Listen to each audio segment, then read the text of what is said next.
Hi hello ನಮಸ್ಕಾರ ಎಲ್ಲರಿಗೂ ಸಹ ಗುಡ್ ಮಾರ್ನಿಂಗ್. ಬೆಳಿಗ್ಗೆ ಆಯಿತು. ಸೂಪರ್ ಆಗಿರುವಂಥ ವೆದರ್.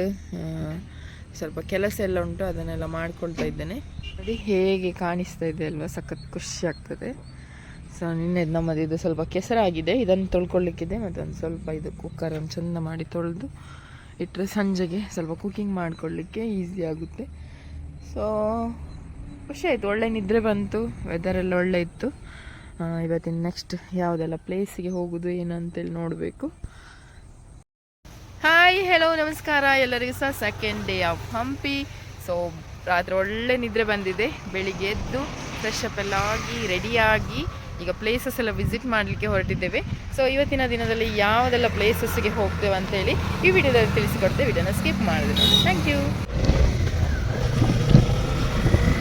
ಋಷಿಮುಖ ವ್ಯೂ ಪಾಯಿಂಟ್ಗೆ ಬಂದಿದ್ದೇವೆ. ನಮ್ಮದು ಫಸ್ಟ್ ಲೊಕೇಶನ್. ಸ್ವಲ್ಪ ನಡಿಲಿಕ್ಕೆ ಉಂಟು. ಸ್ವಲ್ಪ ಈ ಒಂದು ನೀರನ್ನು ಕ್ರಾಸ್ ಮಾಡಿ ಆಚೆ ಹೋದ್ರೆ ಮಳೆ ಇರುವಾಗ ಈ ಪ್ಲೇಸಲ್ಲಿ ಹೋಗ್ಲಿಕ್ಕಿಲ್ಲ ಅಂತೆ. ಈಗ ಮಳೆ ಅಂದರೆ ನೀರಿಲ್ಲ ಜಾಸ್ತಿ. ಸೊ ಹಾಗಾಗಿ ಹೋಗ್ಲಿಕ್ಕೆ ಬಿಡ್ತಾ ಇದ್ದಾರೆ. ನೋಡು ಅಲ್ಲಿ ಮೇಲೆ ಹೋಗಬೇಕು. ಅಲ್ಲಿವರೆಗೆ ಹೋಗಿ ವ್ಯೂ ಹೇಗೆ ಕಾಣ್ತದೆ ಹೇಳಿ ತೋರಿಸ್ತೇನೆ. ಸೊ ನಾವು ಇವತ್ತು ಹಂಪಿಯ ತುಂಗಭದ್ರಾ ನದಿ ತೀರಕ್ಕೆ ಬಂದಿದ್ದೇವೆ. ನೋಡ್ಬೋದು ನೀವು ಸುತ್ತಲೂ ತುಂಗಿ ನೀರು ಕಮ್ಮಿ ಉಂಟು ಮಾತ್ರ, ಮಳೆ ಆದ್ರೆ ಮಳೆ ಅಷ್ಟಿಲ್ಲ. ಹಾಗಾಗಿ ನಮಗೆ ಋಷಿಮುಖ ವ್ಯೂ ಪಾಯಿಂಟ್ ಹೋಗ್ಲಿಕ್ಕೆ ಸಾಧ್ಯ ಆಗ್ತದೆ. ಆಕ್ಚುಲಿ ಹೌದು, ಇಲ್ಲದ್ರೆ ಇಲ್ಲಿ ನೀರು ಇರ್ತದಂತೆ.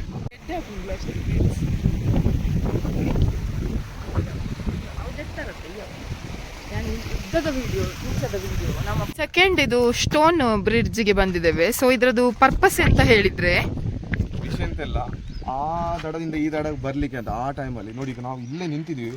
ಈ ಪಿಲ್ಲರ್ ಎಷ್ಟು ಹೈಟ್ ಉಂಟು ಕಾಲ, ಅಂದರೆ ಇದು actually bridge I think Mughal ಟೈಮಲ್ಲಿ ಡಿಸ್ಟ್ರಾಯ್ ಆಗಿದೆ. ಕಾಲಿ ಇದ್ರ ಪಿಲ್ಲರ್ಸ್ ಮಾತ್ರ ಉಳಿದಿದೆ. ಆ ಕಡೆ ಕೂಡ ಉಂಟು, ನಮಗೀಗ ಕಾಣ್ತಾ ಇಲ್ಲ, ಯಾಕಂದ್ರೆ ಈ ಬಂಡೆ ಸೈಡ್ ನೋಡೋದು ಅಡ್ಡ ಉಂಟು. ಸೊ ಅದ್ರ ಮೇಲೆ ಆ್ಯಕ್ಚುಲಿ ನಡೆಯುವ ಎಂತ ಫೆಸಿಲಿಟಿ ಟೈಪ್ ಮಾಡಿದ್ರು. ಅದರದೆಲ್ಲ ಕಂಪ್ಲೀಟ್ ಡಿಸ್ಟ್ರಾಯ್, ಖಾಲಿ ಉಳಿದ ಖಾಲಿ ಪಿಲ್ಲರ್ಸ್ ಮಾತ್ರ ಅಲ್ಲಿ ತನಕ. ಸೊ ಆ ನದಿಯಿಂದ ಈ ನದಿಗೆ ಅಂದರೆ ಎಣಿಸಿ ನಾವೀಗ ನೀರಿರುವ ಜಾಗದಲ್ಲಿ ಇದ್ದೀವಿ. ಇದರ ಒಂದು ಮಳೆ ಇಲ್ಲದ ಕಾರಣ ನೀರಿಲ್ಲ. ಮುಂಚೆ ಎಲ್ಲ ಅಷ್ಟು ಮಳೆ ನೀರು ಅಷ್ಟು ಫ್ಲೋ ಆಗ್ತಾ ಇತ್ತು.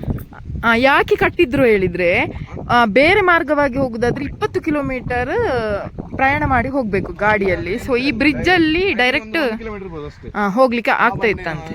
ಈ ರೀಸನ್ ಬರ್ಲಿಕ್ಕೆ ತುಂಗಭದ್ರಾ ನದಿ ನೀರಿದೆ, ಈಗ ಕಾಣ್ತಾ ಇಲ್ಲ ನೀರು ಮುಂಚಿನಾಗಿಲ್ಲ. ಸೊ ಇದು ಹಾಳಾಗಿದೆ. ಇದು ಕೂಡ ಬ್ರಿಡ್ಜ್ ಕೂಡ ಹಾಳಾಗಿದೆ. ಖಾಲಿ ಪಿಲ್ಲರ್ ಮಾಡಿ ಇಲ್ಲ, ಅದ್ರ ಮೇಲೆ ನಡ್ಕೊಂಡು ಹೋಗ್ಲಿಕ್ಕೆ. ಹೌದೌದು, ಬಂಡೆ ಮೇಲೆ ಫೆಸಿಲಿಟಿ ಇತ್ತಂತೆ, ಎಲ್ಲ ಹೋಗಿದೆ. ಎಲ್ಲ ಬಿದ್ದು ಡಿಸ್ಟ್ರಾಯ್ ಆಗಿ ಅಲ್ಲಿ ಒಂದು ಸ್ವಲ್ಪ ಅಷ್ಟೇ, ಅದೆಲ್ಲ ಹೋಗಿದೆ. ಲಿಟ್ರಲಿ ನಾವು ತುಂಗಭದ್ರಾ ನದಿಯ ನಡುವಲ್ಲಿದ್ದೇವೆ, ನೀರಿಲ್ಲದ ಕಾರಣ.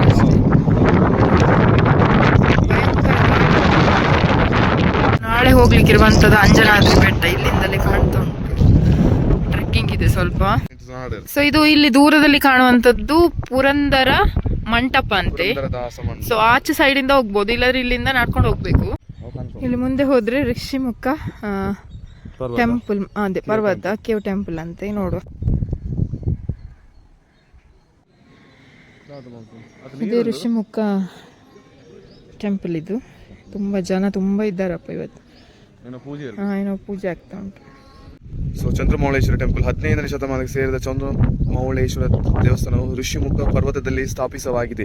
ಶ್ರೀರಾಮಚಂದ್ರನು ಆಂಜನೇಯ ಹಾಗೂ ಸುಗ್ರೀವರನ್ನು ಭೇಟಿ ಮಾಡಲೆಂದು ಬಂದಾಗ ಈ ಕ್ಷೇತ್ರಕ್ಕೆ ಭೇಟಿ ನೀಡಿದ ವರ್ಣನೆಯನ್ನು ರಾಮಾಯಣದಲ್ಲಿ ಉಲ್ಲೇಖಿಸಲಾಗಿದೆ. ಸೊ ಇದು spot first time Rama, Hanuman ಮತ್ತು ಸುಗ್ರೀವರು ಮೀಟ್ ಮಾಡಿದ ಸ್ಪಾಟ್. ಇದು ಹಿಪ್ಪಿ ಐಲ್ಯಾಂಡ್ ಆಕ್ಚುಲಿ ಹೋಗುವಂತ ವೇ. ಅಲ್ಲಿ ಹೋಗ್ಬೇಕು, ತುಂಬಾ ಸ್ವಲ್ಪ ಅದಕ್ಕೆ ಇದುಂಟು, ಎಂತ ಟ್ರೆಕ್ಕಿಂಗ್ ಉಂಟು, ಸ್ವಲ್ಪ ಹತ್ಲಿಕ್ಕೆ ಎಲ್ಲ ಉಂಟು. ಸೊ ಹಾಗಾಗಿ ನಾವು ಈ ಸತಿ ಅಲ್ಲಿಗೆ ಹೋಗ್ತಿಲ್ಲ, ಯಾಕಂದ್ರೆ ನಾಳೆ ನಮ್ಗೆ ಅಂಜನಾದ್ರಿ ಬೆಟ್ಟದ ಮೇಲೆ ಹೋಗ್ಲಿಕ್ಕೆ ಉಂಟು. ಸನ್ಸೆಟ್ ವ್ಯೂ ಪಾಯಿಂಟ್ ಅದರ ಮೇಲೆ ಹೋದ್ರೆ ಕೆಲವರಿಗೆಲ್ಲ ಗೊತ್ತಿರ್ಬೋದು, ಕೆಲವರಿಗೆಲ್ಲ ಅದರ ವಿಷಯ ಗೊತ್ತಿರ್ಲಿಕ್ಕೆ. ನಮಗೆ ಹಸಿವೆ ಆಗ್ತಾ ಉಂಟು. ಸೊ ಹಾಗಾಗಿ ನಾವು ಪ್ರೋಟೀನ್ ತಂದಿದ್ದೇವೆ, ಅದನ್ನ ಈಗ ಮಿಕ್ಸ್ ಮಾಡಿ ಸ್ವಲ್ಪ ಒಂದೊಂದು ಸ್ಕೂಪ್ ಇಬ್ಬರು ಕುಡಿಯೋದು. ಮತ್ತೆ ಸಂಜೆಗೆ ಏನು ಫುಡ್ ಏನಿದ್ರೆ ಸಹ ಮತ್ತೆ ಸಂಜೆಗೆ ಸ್ವಲ್ಪ ಅದೇ ಇದೆ ಸಿಟಿ ಆಚೆ ಹೋಗಿ ಬರುವಂತ ಇದ್ವಿ. ತುಂಬಾ ಹಳ್ಳಿ ಅಲ್ಲ, ಎಂತ ಸಿಕ್ಕುದಿಲ್ಲ ಇಲ್ಲಿ. ಹಾಗೆ ಹೊಸಪೇಟೆಗೆ ಹೋಗಿ ಏನಾದ್ರು ಹಿಡ್ಕೊಂಡ್ ಬರುವ ಅಂತ. ಒಂದು 18-20 ಕಿಲೋಮೀಟರ್ ಆಗ್ತದೆ ಹೋಗಿ ಬರುವ ಅಂತ. ಹೋದ ಜಾಗದಿಂದ ಒಂದು 20 ಕಿಲೋಮೀಟರ್ ಪ್ರಯಾಣ ಮಾಡಿ ಮಟನ್ ಇದ್ದರೆ ಹುಡ್ಕೊಂಡು ಬರುವ ಅಂತೇಳಿ ನಾವು ಒಂದು ಸಿಟಿಗೆ ಎಂಟರ್ ಆದ್ವಿ. ನಾವು ಆಗುವವರೇ ಅಲ್ಲ, ಬಟ್ ಆ ದಿನ ಏನಾದರೂ ತಗೊಳ್ಬೇಕಂತೇಳಿ ಹೋದ್ವಿ. ಬಟ್ ಏನಾಯಿತು ವಿಷಯ ಹೇಳಿದರೆ, ಅಲ್ಲಿ ಹೋಗುವಾಗ ನಮ್ಮ ಬೈಕ್ ಬಂದು ಬೀಳ್ತದೆ. ಸೊ ವಿಷಯ ಏನಪ್ಪ ಹೇಳಿದರೆ, ಬ್ಯಾಟ್ರಿದು ಸ್ವಲ್ಪ ಪ್ರಾಬ್ಲಮ್ ಆಗಿರ್ತದೆ. ಬಟ್ ನಾನು ಹೇಳಿದ ಹಾಗೆಯೇ ನಮಗೊಂದು ಒಳ್ಳೆ ಮೆಕ್ಯಾನಿಕ್ ಸಿಕ್ಕಿದ್ರು. ಅವರು ಸೂಪರಾಗಿ ಬೈಕಿದ್ದು ಇದನ್ನು ಸರಿ ಮಾಡಿ ಕೊಟ್ಟರು. ಆ್ಯಕ್ಚುಲಿ ತುಂಬ ಖುಷಿ ಆಯಿತು. ಇದು ಮಾತ್ರ ಮಾಡ್ಬೋದು ಎಂತ ರಿವ್ಯೂ. ಹಂಪಿಗೆ ಬಂದಾಗ ಇದು ಒಂದು ಗ್ಯಾರೇಜ್ ಇರ್ತದೆ. ಶ್ರೀಲಕ್ಷ್ಮಿ ಬುಲೆಟ್ ಬೈಕ್ ಎಲ್ಲಿ ಸರ್ ಇದು place? Gangavati, July Nagar, Srilakshmi bike point. Hampi ಸುತ್ತಮುತ್ತ ಯಾರಾದರೂ ಬೈಕ್ ರೈಡರ್ಸ್ನವರು ಮ್ಯಾಂಗ್ಳೂರ, ಉಡುಪಿ ಆಚೆಯಿಂದ ಬಂದರೆ ಏನಾದರೂ ಪ್ರಾಬ್ಲಮ್ ಆದರೆ ಖಂಡಿತ ಇಲ್ಲಿಗೆ ಬರ್ಬೋದು. ಮತ್ತು ಎಲ್ಲಿಂದ ಸಹ ಬರ್ಬೋದು. ಯಾಕೆ ಹೇಳಿದರೆ, ನಮ್ಮದು ಇವತ್ತು 650 ಒಂದು ದೊಡ್ಡ ಸೀನೆ ಆಗಿತ್ತು. 650 ಸೀನ್ ಎಂತ ಆದದ್ದು ಹೇಳಿದರೆ, ನಾವು ರೂಮಿಗೆ ಹೋಗುವವರು ಸಹ ವಾಪಸ್ ಸಿಟಿ ಒಳಗೆ ಹೋಗುವ ಹೇಳಿ ಬರುವಾಗ ಸ್ಟಾರ್ಟ್ ಆಗಲೇ ಇಲ್ಲ. ಬ್ಲಾಸ್ಟರ್ ಫುಲ್ ಪ್ಯಾನಿಕ್ ಆಗಿ ಹೋದರು. ಮತ್ತು ಸ್ವಲ್ಪ ಒಂದು ಡೌಟ್ ಇತ್ತು ಇದರದ್ದು, ಬ್ಯಾಟ್ರಿದ್ದು ಏನಾದ್ರು ಪ್ರಾಬ್ಲಮ್ ಇರ್ಬೋದು ಅಂತ. ಸೊ ಹತ್ತಿರದಲ್ಲೇ ಇವರು ಪಾಪ ಸಿಕ್ಕಿದ್ರು, ಕರೆಕ್ಟ್ ಮಾಹಿತಿ ಕೊಟ್ಟರು. ಒಂದು ಮಾತಾಡುವ ರೀತಿಯಲ್ಲಿ ಅವರದ್ದು ಕೆಲಸದ್ದು ಒಂದು ಎಂತ ಚಂದ ಗೊತ್ತಾಗ್ತದೆ. ಸೊ ಹಾಗಾಗಿ ನನಗೆ ಯಾಕೋ ಹೇಳ್ಬೇಕಂತ ಅನ್ಸಿ. ಇಲ್ಲಿ ಕೆಲವು ಬಾಯ್ಸ್ ಎಲ್ಲ ಇದ್ದಾರೆ ನಮ್ಮದು. ಹಾಯ್ ಮಾಡಿದ್ರು ನೋಡಿ, ಭಾರಿ ಖುಷಿ ಅವರಿಗೆ ಪಾಪ. ಇಲ್ಲಿ ಇಬ್ಬರಿದ್ದಾರೆ. ಸೊ ನೋಡಿದ್ರಲ್ವಾ ಇವತ್ತಿನ ದಿನ ಎಲ್ಲ ಹೇಗೆ ಕಳೀತಂತೇಳಿ. ಗಾಡಿದ್ದು ಸ್ವಲ್ಪ ಸಮಸ್ಯೆ ಆಗಿತ್ತು, ಬಟ್ ಕರೆಕ್ಟ್ ಆಯ್ತದ ಈಗ, ನೋ ಪ್ರಾಬ್ಲಮ್. ಕರೆಕ್ಟ್ ಮಾಡಿ ಬಂದ್ವಿ. ಬರಬೇಕಿದ್ರೆ ಮಟನನ್ನು ಹುಡುಕಿ ತಂದಿದ್ವಿ. ಸೊ ಈಗ ಮಟನ್ ರೆಡಿ ಆಗ್ತಾ ಉಂಟು ನೈಟ್ ಫುಡ್ಡಿಗೆ. ಮಿಸ್ಟರ್ ಬ್ಲಾಸ್ಟರ್ ಅವರು ಮಟನ್ ಗಸಿ ಮಾಡ್ತಾ ಇದ್ದಾರೆ. ಕುಕ್ಕಿಂಗ್ ಎಲ್ಲ ರೆಡಿ ಆಗ್ತಾ ಉಂಟು. ಒಂದು ಸೈಡಲ್ಲಿ ಪುನಃ ಒಗ್ಗರಣೆಗೆಲ್ಲ ರೆಡಿ ಇಟ್ಟಿದ್ದೇನೆ. ನಾನು ಸಹ ಇಲ್ಲಿ ಕೂತ್ಕೊಂಡು ಅದೇ ಸ್ವಲ್ಪ ವಿಸಿಲೆಲ್ಲ ಆಗೋದನ್ನು ಕಾಯ್ತು. ಒಳ್ಳೆ ಗಾಳಿ ಉಂಟು. ನಮ್ಮ ಪಕ್ಕದ ರೂಮಿಗೆ ಸಹ ಯಾರೊಂದು ಕಪಲ್ ಬಂದಿದ್ದಾರೆ ಇವತ್ತು.